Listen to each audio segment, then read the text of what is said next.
Mulheres católicas da Bíblia. Que alegria juntas fazendo este caminho aí com Lia, um conhecimento mais profundo da Bíblia, no que diz respeito a quem foi esta mulher, em todo o contexto que ela viveu, né, o conceito bíblico, enfim, tudo aquilo que você já fez até aqui, que você viveu até aqui. Essa palavra de Deus que se aplica tanto à nossa história e que nós, à luz do céu, nós também conseguimos nos enxergar. E eu estou aqui para dar o meu testemunho da invisibilidade que eu vivi por tantos anos. Então vamos lá.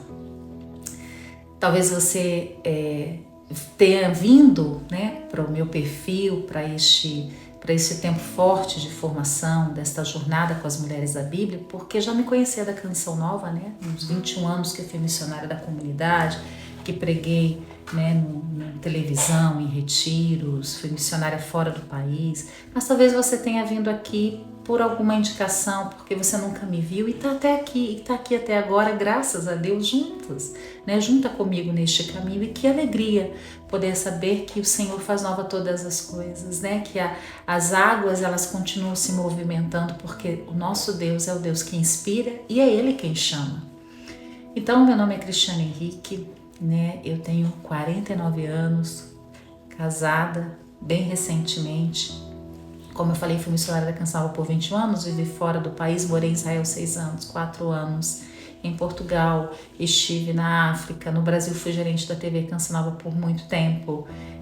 Implementei junto com a equipe, né, uma equipe maravilhosa, graças a Deus, a Canção Nova Internacional a partir de Portugal, onde o sinal da Canção Nova ele era transmitido ali na África, na Ásia, num sonho do Padre Jonas, numa profecia, pede-me e dar-te-ei por herança às nações. E Deus me deu a oportunidade de fazer parte dessa linda história que eu trago comigo e que é reflexo da minha missão hoje, principalmente a minha experiência em Israel com a palavra de Deus, que mudou muito a minha vida, mudou o meu modo de ler a Sagrada Escritura e mais ainda, de trazer a palavra de Deus para a minha vida.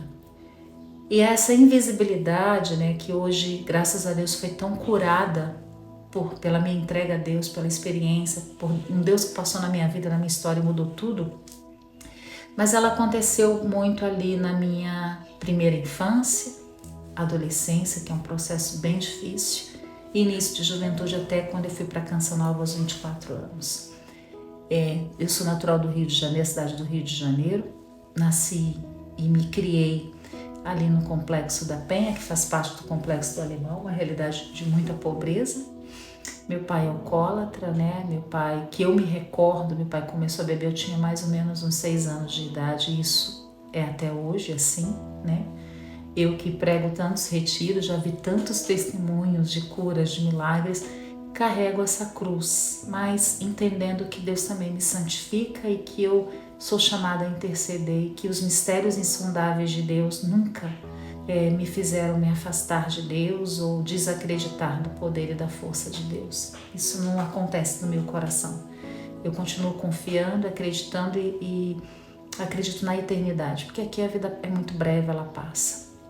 Porém, nesse processo, né, de visibilidade, de ter vivido nesta realidade durante tantos anos, né, de ter meu pai por ser alcoólatra, não trabalhava, nos deixou passando assim uma necessidade grande, né, fome, e isso não tem jeito, humilha porque você precisa buscar o alimento. Minha mãe trabalhava como faxineira, minha mãe trabalhava como empregada doméstica, minha mãe às vezes trabalhava no supermercado, minha mãe trabalhava assim sem parar para poder trazer o mínimo, mas com salários muito baixos, 5 filhas não conseguia nos sustentar. Então nós vivíamos sim a experiência de humilhação, porque nós tínhamos que pedir comida, né? E às vezes a minha mãe não permitia que isso acontecesse porque ela dizia, sabe, nós precisamos viver a nossa experiência em casa, de ter e não ter, nós vamos viver juntos. Minha mãe afirmou, sempre isso muito em nós, juntas, né? Nós juntas, unidas, né? Mas é claro que aquilo nos humilhava, né? Imagina uma criança ficar 2, 3 dias sem comer, né? Era o que nós vivíamos. Imagina uma criança passar um mês tomando caldo de fubá. Imagina uma criança que não tinha, eu muito grande, muito alta, minhas roupas eram sempre muito curtas, porque eu sempre ganhava de alguém, então sempre o braço menor, a calça menor, então Foi um tempo muito difícil e um tempo que é óbvio, de humilhação. E aí vem a escola, vem a pré-adolescência, vem a adolescência e não tinha dinheiro, né? Não tinha dinheiro para o lanche, não tinha dinheiro para as roupas, e aí, é claro, você vai sendo colocado de lado. Eu me lembro quando os meus colegas de escola perguntavam: onde você mora? Eu não dizia que eu morava num complexo, eu não dizia que eu tinha que subir um morro, uma favela. E era impressionante que tinha uma casa, né, no pé do morro ali próximo, antes de eu subir mesmo a favela, que eu ficava ali. Eles ficavam olhando para ver onde eu morava, porque eles duvidavam de mim, até porque era nítido, né, pelo que eu vivia, pelo que eu nunca tinha dinheiro para nada, pelas roupas que eu vestia, que eu era uma menina muito pobre. E adolescente é fogo, né? Não é fácil. E eu me recordo que eu ficava às vezes muito tempo ali naquele portão, até esperando eles irem embora para poder subir o morro, para ninguém descobrir que eu morava ali. Porque eu tinha vergonha de morar no morro, porque eu tinha vergonha de dizer da minha vida.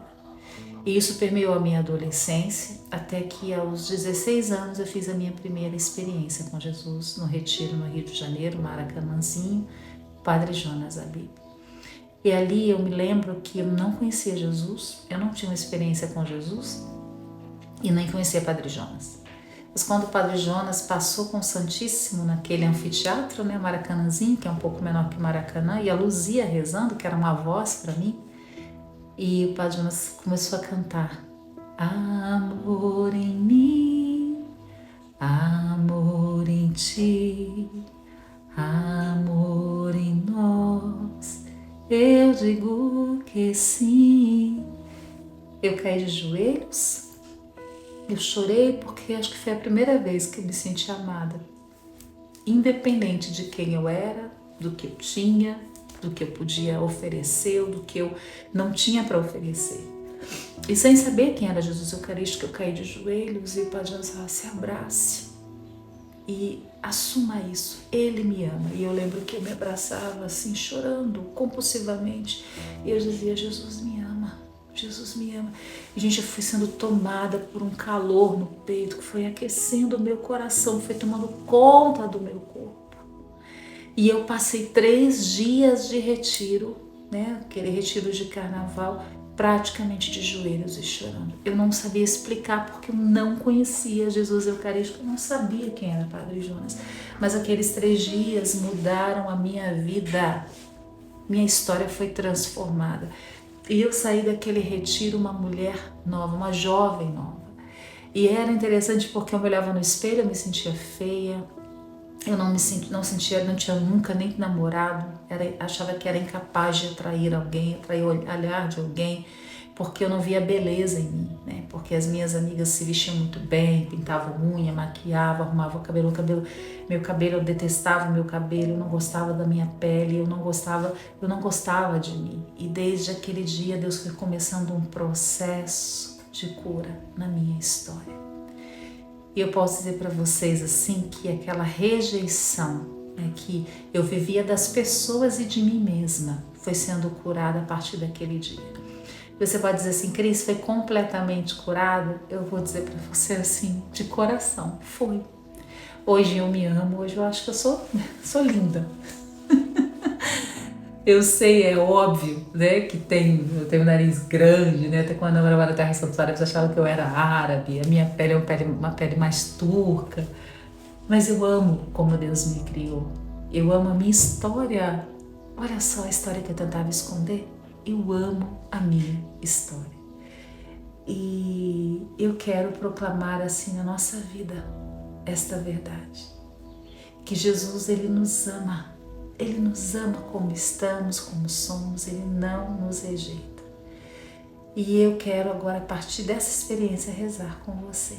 Então feche os seus olhos, põe a mão no seu coração.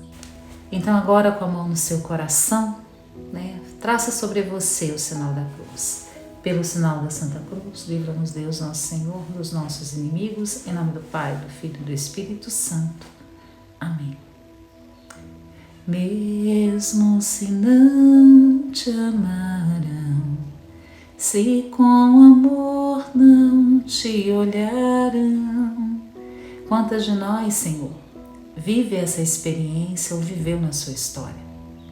De não ser olhada, de não ser amada, de ser deixada de lado, esquecida, ou até mesmo quantos bullying foram sofridos. Senhor, quantas risadas do corpo, da roupa, quantas vezes nós tivemos que nos esconder para não mostrar quem verdadeiramente éramos, por medo da rejeição. Mas mesmo tentando nos esconder, Senhor, essa rejeição presente em nós, seja por atitudes externas ou interiores, elas foram nos ferindo e nos distanciando da Tua vontade e nos distanciando de quem somos. Por isso, amado Senhor, nós queremos apresentar a partir da experiência de Lia, esta mulher que também não foi escolhida, esta mulher que também foi deixada de lado, esta mulher que queria comprar o amor, mas esta mulher que entendeu a partir de do seu filho Judá, que a sua história precisava ser diferente. Senhor, hoje eu olho para a minha história e reconheço que eu precisava passar por tudo isso para ser a mulher que eu sou, para viver a experiência que eu vivo comigo e me doando, Senhor, nesta missão também. Hoje, Senhor, eu olho e falo assim, tudo que eu sou, eu devo àquela menina que um dia sofreu bullying, que um dia sofreu exclusão, que um dia passou fome, que teve que trabalhar aos 13 anos de idade, sim, porque eu tive que começar a trabalhar aos 13 anos de idade para ajudar a minha mãe a criar as minhas irmãs. Aquela menina que não abandonou o pai e que até hoje cuida deste homem junto com as irmãs, o meu pai. Eu nem aceito substituição. Eu sou o seu pai. Não, eu tenho um pai. Meu pai é o José, alcoólatra, na sua enfermidade. Um pai que eu também precisei perdoar e é importante neste processo, minhas irmãs, de reconhecer quantas vezes fomos abandonadas. O processo do perdão é preciso perdoar. Então vá trazendo ao seu coração as pessoas que você precisa perdoar para que você também seja livre. Eu posso dizer que eu fui me percebendo livre quando eu perdoei o meu pai. Por isso, Senhor, também este processo de perdão, ele é importante. Também perdoar a Deus. Eu não sei se você já viveu isso, mas eu vivi quando era adolescente. Por que Deus me fez assim? Por que Deus me pôs aqui? Por que Deus quis que eu morasse numa favela? Por que Deus me colocou nesta família? Por que Deus permite tudo isso? Era culpando a Deus o tempo todo. Mas quando eu ouvi esta frase desta canção cantada pelo Padre Jonas, dentro do meu coração tudo mudou. O Pai sempre te amou e ama, Deus com amor sempre te olhou. E aí eu vi, Senhor, que se não fosse o teu amor, a tua intervenção, eu nem estaria aqui. Quantos amigos e amigas da minha infância já não estão mais aqui, Senhor? Porque foram, por conta das realidades difíceis, tão parecidas com a minha, fazendo outras escolhas, mas o Senhor, no meio da minha estrada, intervém e muda a minha vida. O Senhor mudou a minha vida. Por isso, Senhor, se em algum momento também da minha história eu me afastei de Ti, te culpando das coisas que eu vivi, eu também quero me reconciliar com o Senhor. E vai dizendo isso.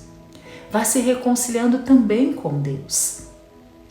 Lia também precisou viver esta reconciliação com Deus. Você acha que Lia entendia o processo que ela vivia? Por que não eu? Por que eu não sou a amada? Por que eu não fui a escolhida? Por que não eu? Principalmente para uma mulher judia, principalmente aquilo que Deus representa para o povo judeu, aquela mulher olhava para Deus e dizia, por que não eu? Por que não sou eu a amada? Mas neste caminho Lia descobre que sim, ela é amada, que sim, o seu filho Judá dará o nome para a tribo mais importante da história do povo de Deus. E hoje olho para a minha vida, minhas irmãs. Se eu não tivesse vivido a dor da rejeição, não teria estado naquele encontro. Se eu não tivesse estado naquele encontro, não teria levado as minhas irmãs para Deus. Se as minhas irmãs não tivessem ido para Deus, os meus sobrinhos não estariam em Deus. A minha mãe não teria se convertido e nós não teríamos até hoje esse amor que temos pelo meu pai. poderia ter uma família destruída, mas ao contrário, a minha família ela pertence ao Senhor. E eu quero agradecer a Deus pela sua história, pela sua vida, porque a sua vida pertence ao Senhor. Então coloca agora a mão no seu coração e canta o refrão desta música. Amor em mim, amor em ti, amor em nós, eu digo que sim. Amor em mim, amor em ti, amor em nós, eu digo que sim. Obrigada, Senhor, por tão grande amor por nós. Obrigada por curar a nossa história, porque nós não somos invisíveis. Aqui tem São José dormindo e até quando nós dormimos o Senhor trabalha. Trabalhou na vida de São José, neste momento do sonho. O Senhor livra São José do mal e a Sagrada Família. Nada na nossa vida é por acaso, nada. Então continue o seu caminho, continue o seu retiro, continue a sua história, porque o Senhor tem muito, muito a realizar no nosso coração. E nós estivemos reunidas em nome do Pai, do Filho e do Espírito Santo. Amém.